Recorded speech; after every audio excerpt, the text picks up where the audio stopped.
Saravalli, último questionamento a respeito de Banco do Brasil. Imagino que não só eu fazendo para você, mas todo mundo que está nos assistindo se perguntando, e agora, né?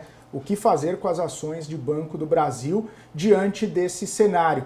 A gente já viu algumas casas, inclusive, né, trazendo uma percepção mais neutra, né, tirando aquela recomendação de compra para o papel, que muita gente estava até animado com a possibilidade de ter ganhos até um pouco mais expressivos com o Banco do Brasil. E diante dessa notícia, diante até mesmo do impacto que a gente está vendo no dia de hoje, o que faz com as ações do Banco do Brasil? Quem tem o que faz, quem não tem o que faz também, na sua percepção? O que você recomenda aí para os investidores, Saravalli? Eu posso utilizar as tabelas? Fique à vontade.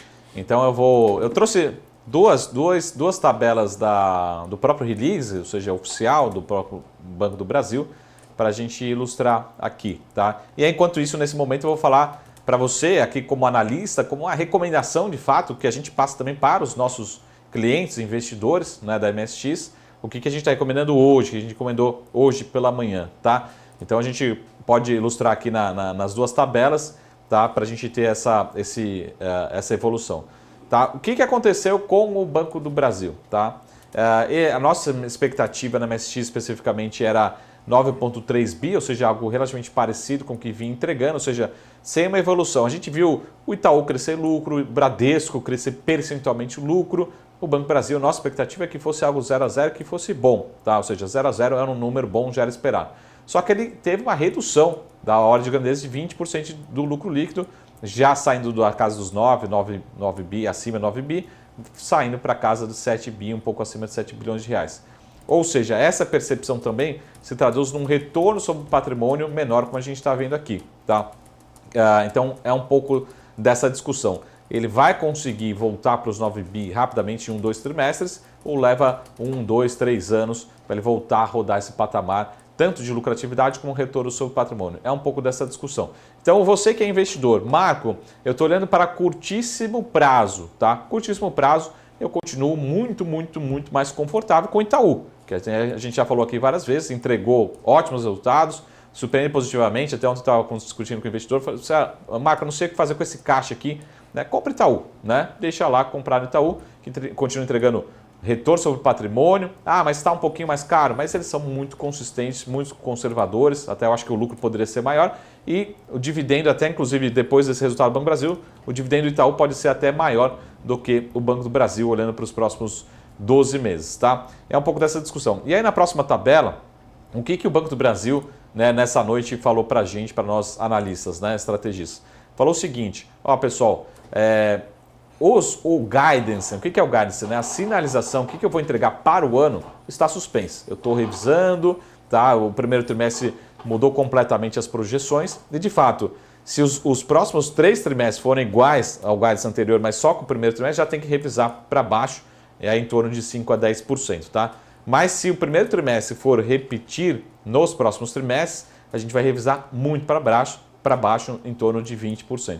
Então, nesse momento, exato momento, qual que é o recado do Banco do Brasil? Suspendemos as projeções e vamos passar para vocês em breve, ao longo das próximas horas, nos próximos dias, uma nova projeção para o ano. Tá? Então, eu tinha como projeção de lucro da ordem de entre 37 e 38 bilhões de reais para esse ano 2025, tá? E talvez esses 37 bilhões de reais seja o teto, né? Na minha projeção um pouco mais otimista dá para chegar nos 34 bilhões, numa projeção mais pessimista próximo de 30 bilhões de reais. Por que eu estou falando isso? Porque depois vem os dividendos, que é um percentual do lucro, né?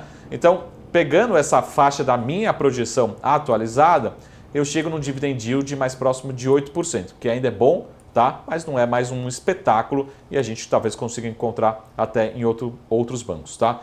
Se as ações, Marco, eu não tenho as ações do Banco do Brasil, tá? Se as ações caírem muito forte hoje, na minha opinião, acima de 15%, fechar o dia, ou ao longo dos próximos dias, tá?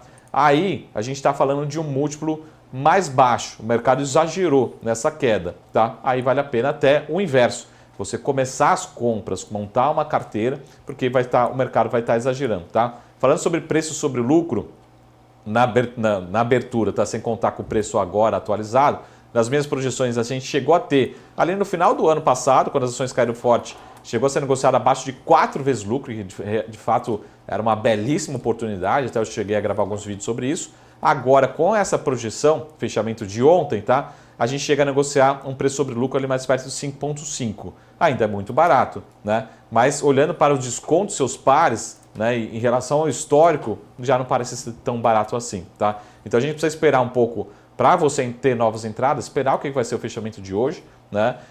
Começar a montar posições de longo prazo. Se você tem uma visão de dividendos, né, aposentadoria e vai montar posição, eu acho que muda relativamente pouco para o case. Se você está olhando para curto prazo, tá?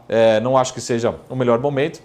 Melhor ter posição em Itaú, entre os grandes bancos, né? Você está olhando para o longo prazo, talvez quedas sucessivas ou muito expressivas hoje, acima de 15% ao longo dos próximos dias, aí sim abre uma oportunidade de você montar a posição. Por quê? Porque o banco continua gerando valor para acionista, continua gerando retorno sobre o patrimônio, continua sendo um bom ativo, né? E eu concordo com o CFO, talvez merecesse um prêmio, né? Ou seja, negociar com um desconto um pouco menor do que historicamente foi. Mas sempre tem aquela percepção de gerência, possibilidade de má gestão, que acho que não é o caso, tá?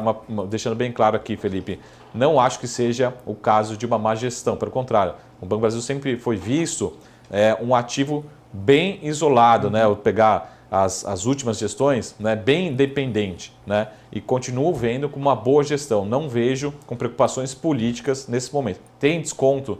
Sempre vai ter, né? Independente se é esse governo ou não. Mas tudo mais constante, um efeito agro, né, do setor e um efeito contábil trouxe esse resultado mais fraco para o Banco do Brasil. É lógico que questão política sempre vai existir, mas não coloque tanto peso da questão política nas suas decisões também, senão você perde oportunidade de investimentos, como a gente está vendo o Ibovespa aí batendo recordes, all-time high, muita gente colocando peso político, Selic muito alta e a Bolsa continua subindo, principalmente por conta de um efeito, né, de entrada de estrangeiro aqui no Brasil, tá? Então, esse é o resumo do Banco do Brasil, tá? Se faltou algum ponto aí, também quem quiser pode me chamar no Instagram, nas redes sociais, né? E o Felipe com certeza também vai.